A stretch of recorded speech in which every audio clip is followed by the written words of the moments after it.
We were a Funk and Wagnalls house. That's how old I am. So Earl, this is a good place to, I think, to kind of, recurse a bit. I mean, what are the most common ways that you guys you have seen people use to help identify values? Let's say you have, I mean, if you have existing product and you're making refinements to it, and the abilities, et cetera, that I think those things are kind of maybe easy to see. But when you're doing something greenfield and you're trying to evaluate that, what ways do you do that? Is it modeling? Is it, what kind of things do you see out there that are most common? Yeah, so I have my ways. Jenny has ways that she likes to use as well. I'll start out with one of mine. Maybe Jenny can share one of her favorites. For me, my favorite one is a form of requirements modeling called the context model. What I want to do is I want to draw a box and say, this is what I'm being asked to build. My team, whether my team is an individual team or a collection of teams in a scaled framework of some kind, but here is what we're being asked to build. This is the box that we're being asked to build. And so what is outside this box that's asking us for something?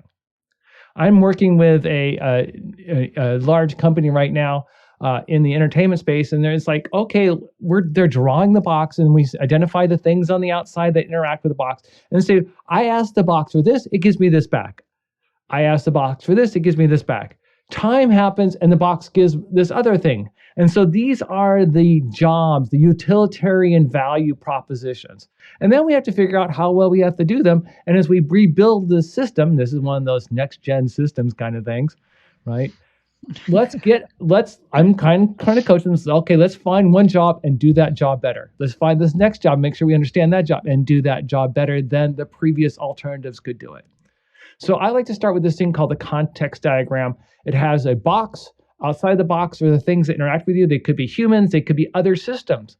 I've done this with components where it's like our box is just one component and all the other components are other things outside of our context. What are they asking us for? What are we sending to those other components? Right? So what is your box? And you may be a box within a bigger box.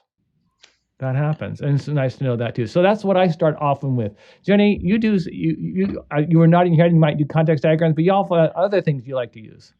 I do, and one of the things I often like to start with, I think, leads into your context diagram, which is a little bit of a conversation about the stakeholders and who our stakeholders are, and what kind of different classes of stakeholders that we have. Right? So, is there a different maybe customer, the person who purchases I need my coffee, purchases our product versus the user, the person who's actually going to be hands-on keyboard using our product, and then are there also maybe other partners or that kind of thing. So building some sort of stakeholder model or stakeholder map, I think, is incredibly important. And then also, I don't typically want to make every single stakeholder super happy every single release. So some amount of, to Earl's point, prioritization. One of my favorite quotes that I stole from an SVP I worked with before is he believed in the power of ruthless prioritization.